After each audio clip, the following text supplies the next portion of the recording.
Master word list card number 167। सबसे पहले हमारे पास वर्ड है स्टेम फ्रॉम। इसका मतलब होता है से उठना, राइज फ्रॉम। व्यूअर्स, अगर आप पहली मरतबा ये वीडियो देख रहे हैं तो ये नोट जो आपको स्क्रीन के ऊपर नजर आ रहा है इसको जरूर पढ़ लें, ये आपके लिए इंपॉर्टेंट साबित हो सकता है।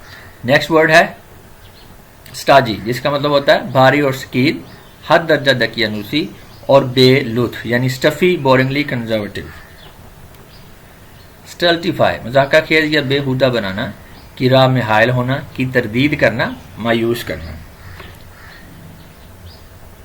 अरेकंसाइलेबल, अरेकंसाइलेबल का मतलब होता है हद दर्जा गैर आहंग, जिनमें कभी मसालत ना हो सके। यहाँ पे टाइपिंग मिस्टेक है, मसालत के बाद ना होगा, जिनमें कभी मसालत ना हो सके, इसे ठीक कर लें। जांट एक छोटा सफर, मटर गश्त। जंक्चर मुकाम इत्तिसाल, कोई खास मौका, मरहला या सूरत हाल, क्राइसिस, जॉइनिंग पॉइंट। नीड गूंदना, आटा वगैरह। ये टाइपिंग मिस्टेक है, यहाँ जो है टे लिखा गया गलती से, यहाँ पे टे होगा। गूंदना, आटा वगैरह या मालिश करना। लीरी मशकूक, मोहतात। लिबर्टीन अयाश उबाश आवारा।